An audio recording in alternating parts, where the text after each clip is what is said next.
Said that. Let me set fire to that straw man. Nobody is saying superheroes should automatically reveal their secret identities to people they just started dating. What we're saying, or at least I'm saying, is that it's morally reprehensible to start a relationship with someone you can't be honest with. There comes a time in all forms of media consumption where you are so utterly bewildered by an event taking place that there are so many things wrong with it that you don't have words and you simply laugh.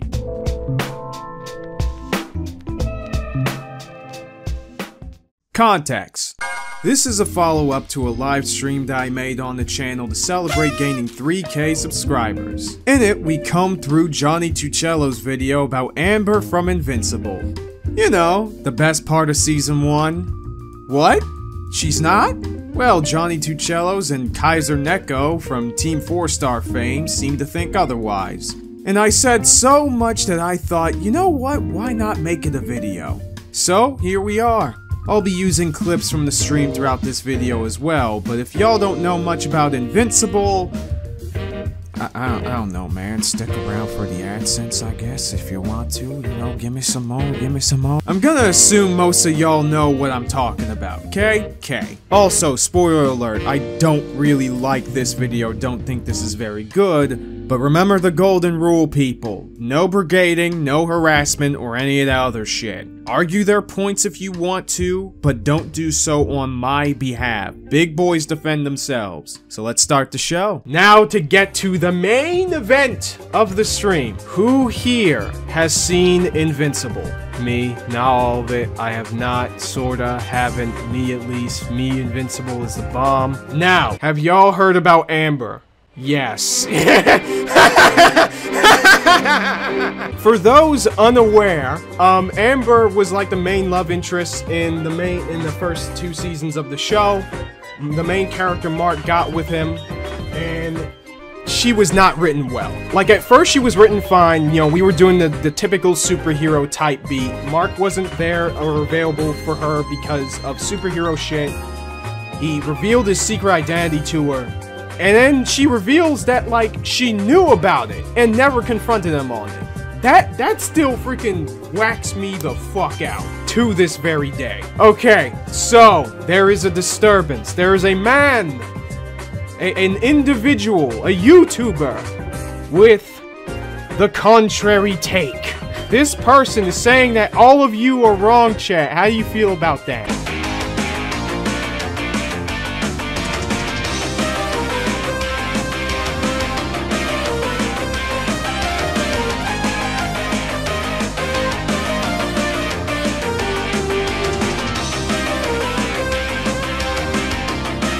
We're just going to watch it, and we're just going to engage with it in good faith, because I am willing to be wrong. Because let me tell you something, if Amber was actually was well written all along, and I was completely wrong about her, that's a win for me. Like, Invincible is like an 8 out of 10. It's an 8 out of 10 show overall. This just raises the score slightly higher. You know what I mean? If you're familiar with the discourse surrounding the Invincible TV series, you know that there is no character more controversial than Amber Bennett. The subject of dozens of YouTube videos and too many Twitter threads to count, this character gets people heated, which is surprising. I don't know why that's surprising. You've seen a bunch of videos talking about why people don't like this character. At that point, I'm not sure why that's surprising anymore, you know what I mean? Invincible is a series that features plenty of characters who live in morally gray territory, and some who are outright heinous in their actions. So why is the character who gets the most anger thrown her way a teenage girl? Is that criticism warranted? It's surprising that people are talking about a bad character in a good show. Did we leave Earth already? Alright, buddy! Shit just went from 0 to 100 real fucking quick. Amber is not treated badly by the show. Her actions that are morally gray, if you're really gonna call it that, are not treated the same way as, say, Omni-Man's actions. With Omni-Man, we understand why he is doing what he is doing, but ultimately the narrative shits on him for doing it. Whereas with Amber in Season 1, because Amber barely did anything in Season 2, Amber was not treated the way that she should have been treated by the narrative. All the characters completely was on her side. Basically, the narrative was completely on her side. Okay, let's just start with exactly what makes this character so controversial, because it mostly boils down to one important event in the show, when Mark and Amber were at Upstate University towards the end of Season 1. And I do get it. To have Amber show this much anger towards Mark for disappearing, only to reveal that she actually had already figured out he was a superhero and knew that he was fighting these cyborg zombies to protect her, it comes across as a little heartless and ungrateful. I think it was a miscalculation in the writing process, and it's without a doubt the thing that turned the audience against her. I wish they had played out these specific events slightly differently. So he agrees that the scene is terrible, and it fucks up Amber's character. Show's over, people. See y'all around.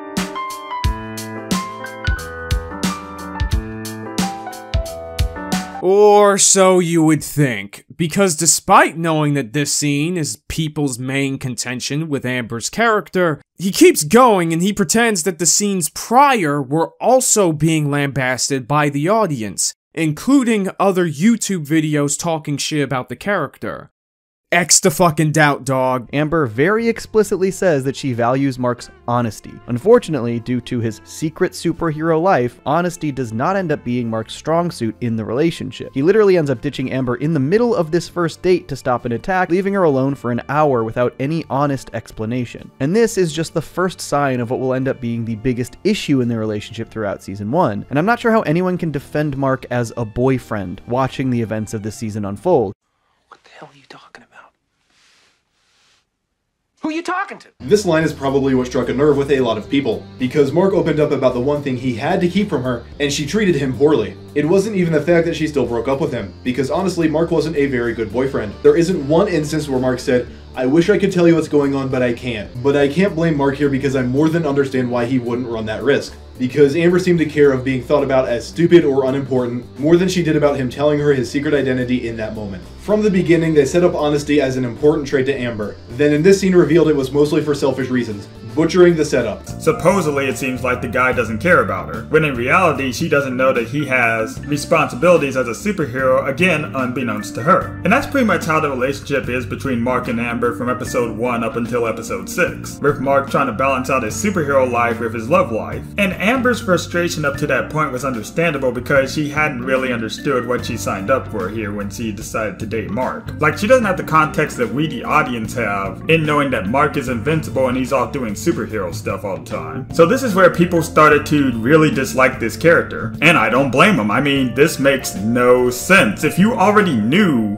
then you being upset with Mark during the whole reanimate incident makes no sense. Like she says it herself, she's known for weeks that Mark is invincible, but during his fight with the reanimate, she makes it seem like she doesn't know that Mark and Invincible are one and the same. Like, it doesn't make sense for Amber to be hurt like this, and then come by and say, yeah, I've known for a while now, but I just don't give a fuck. So Mark and Amber set up, their first little study date, but it's interrupted when Mark has to go handle some superhero business at Mount Rushmore. And from Amber's perspective, it looks like he's just ditching her, which is really, really messed up. But as we know, that's not the case. But we have to look at it from her perspective. Imagine you're constantly getting ditched by someone you like. Wouldn't feel too good. And it happens several times. He even misses out on the soup kitchen. It's time for him to reveal his identity. Cause surely she'll understand all his disappearances, all his mishaps are cause he's a freaking superhero out there saving people 24 hours a day, 7 days a week. And that's exactly what he does. And y'all know what happens? Y'all know what happens? I'm not an idiot. I figured it out weeks ago.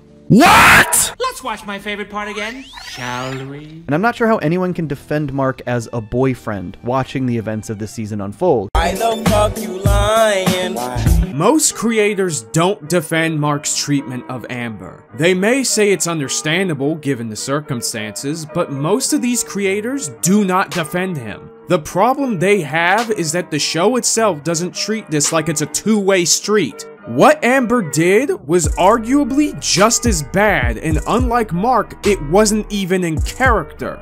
Hell, Amber would rather cheat on Mark potentially when they were still technically together than be honest with him and cut him off. Deeper hell, she gets back with him not because she realizes what she did was trifling as fuck, but because Mark got the think treatment. Yet the show doesn't address this, not even once. In a show that is all about personal responsibility and having every character be believably impacted by the actions of other characters or even their own actions, it's no wonder Amber gets the most hate. She was asking to get punished, yet the show turned a blind eye. Pause for a second. You guys want to know how long this segment of my script is? Less than a page. You're seeing it right now, by the way. A single paragraph to explain why people think Amber sucks as a character. And it barely took 5 minutes to write down, much less record.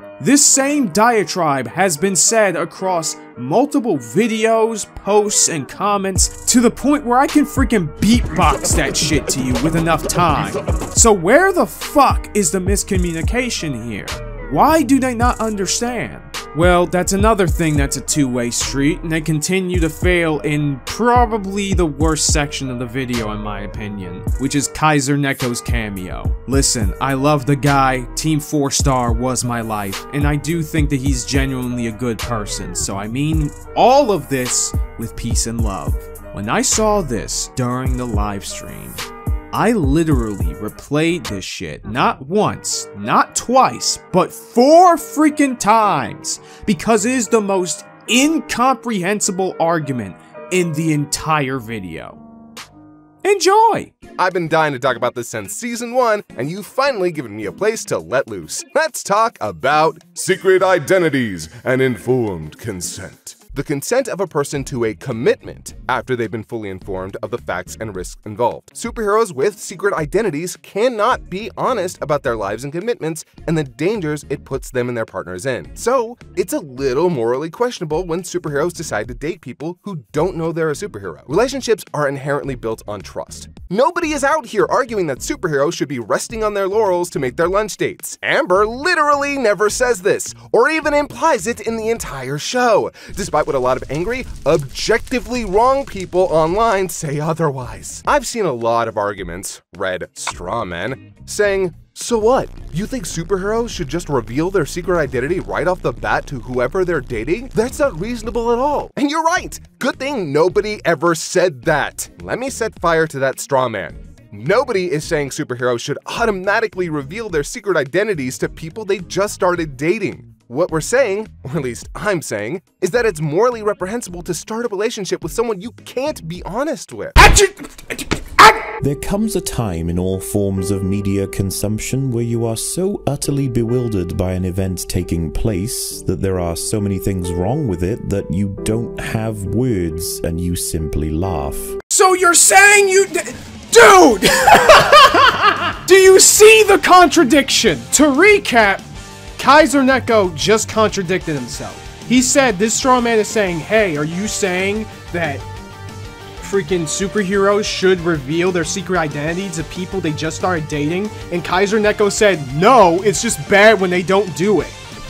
Make it make sense, bro. Make it make sense. Like, unironically, I would love to have a conversation with him and not gush from the inside out because, again, I love his work and I think he's a good dude. He's a good person.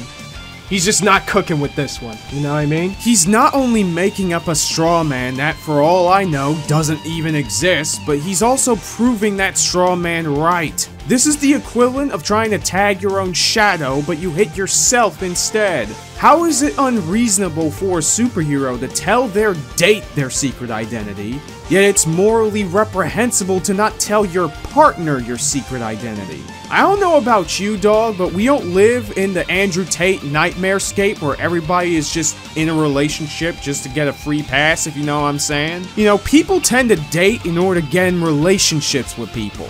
So if it's bad on one end, then logically it should be bad on the other. Because even dating a superhero can be potentially dangerous. You think Lex Luthor would care that Lois Lane and Superman only had morning coffee together one time last week? Fuck no, he'll use that against him the first chance he gets. All it takes is one villain dangerous and unhinged enough to know who they are for shit to hit the fan. So why the arbitrary line? And to be real for a second, from one Kaiser to another, I appreciate the breakdown on consent, but you forgot that that's a two-way street too. Listen kids, if you know for a fact that the person you're playing hide the sausage with has freaking crabs, you don't wait 3 weeks to bring it up to them. Forget threatening your safety. The longer you withhold this information, the more likely it is that other people might get hurt as well if that person is really that negligent. Which in this case, Mark definitely is. By your logic, Neko, Amber is potentially putting herself in greater danger by not addressing Mark about it at friggin' all. She could have broken it off right then and there, or found a way to patch it up anytime she wanted, but she chose not to for no justifiable reason. And don't say it's because she's a freaking teenager either, because guess what? Amber is definitely not the average teenage girl. She's definitely supposed to be presented as smarter and level-headed for her age, and she's about to get into college. I think we're at a point where, yeah, she should have a little bit more self-awareness. So on both counts, you're contradicting yourself, and even worse, you're moving the goalpost. Remember why we are here, people. As far as I am aware, no version of this straw man exists in a large part of the discussion surrounding Amber. Everyone basically agrees that things might have been better if Mark was honest.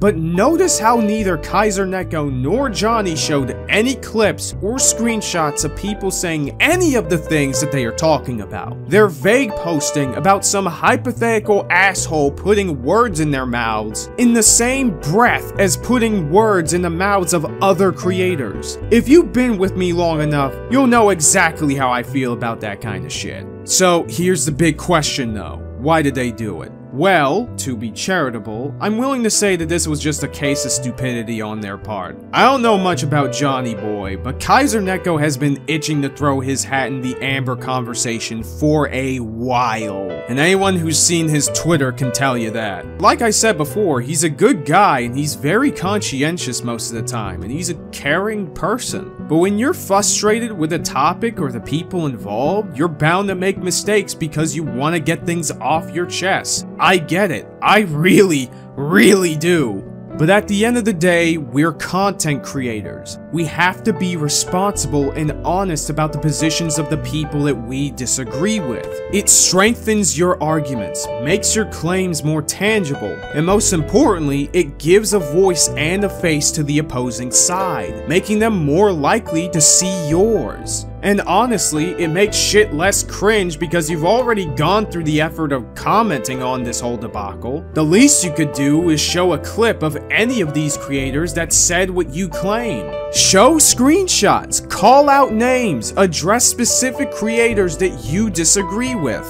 Don't just say that they're wrong. Show us some of their arguments and tell us why. Otherwise, anyone less charitable than me, who says that Amber is a bad character, can just say you're being purposefully dishonest. For all anyone else knows, you're focusing so much on Mark being a bad boyfriend for not considering Amber's consent because you have no legs to stand on in the greater debate. They would say that the reason why you focus so much on people allegedly shitting on Amber for the scenes prior to the breakup is because the reasons why she sucks as a character is so airtight and supported by the text. Cody Ko has a better shot at beating his allegations, it's that fucking solid. Yet instead of proving any of these people wrong, or God forbid admitting that she sucks, you bring up a bunch of bullshit that has nothing to do with what people are mad about. Again, from these people's perspective. Of course, this is assuming that Neko and Johnny did this out of malice, or that they don't actually care about making the discussion around Amber more productive. Obviously, I don't think they are doing that, but the risk is there that someone will. And they kinda only got themselves to blame for that. When you try to burn a straw man, make sure you take a few steps back. I've been a fan of Kaiser Neko for ages, and I know that he's a good guy just trying to speak his mind. I know jack shit about Johnny's content, but I'm sure it's the same with him. I just wished either of them tackled this whole debacle a bit differently, especially since the rest of the video wasn't very good. People tend to hand-wave the moral complexities of this subject because superheroes are often, frankly, fantasy. Power fantasies about being strong, fast, invincible. about being able to stop bad guys and or just make the world a generally better place. They're ways for us to imagine a better version of ourselves, to both inspire us and give us hope. So when they're told that it might be morally reprehensible for superheroes to have relationships with people who don't know the whole story, some people get defensive. And I completely understand that. We want our romanticized superhero stories, thank you very much. While it absolutely is and excels at being a superhero story, it wants to explore those complicated issues. And while people are usually fine with the moral complexity of Invincible, I genuinely think a lot of people missed that his relationship with Amber is part of that. What are you talking about? Gee, it's almost like people have very complicated reasons why they single out Amber, dude. Like, that should clue you in. There is something deeper going around in people's thought processes about why they think Amber isn't well written or why she is a bad girlfriend. Gee, they're okay with Omni-Man being bad. They're okay with Ernstrom being bad. They're okay with Rexplode being bad. Why are they not okay with Amber? Gee, curious this is. Like, dude, come on. Wait, but if people are talking about Amber, that means that people didn't miss the complexity of the issue. Exactly. That's what I'm saying, dog.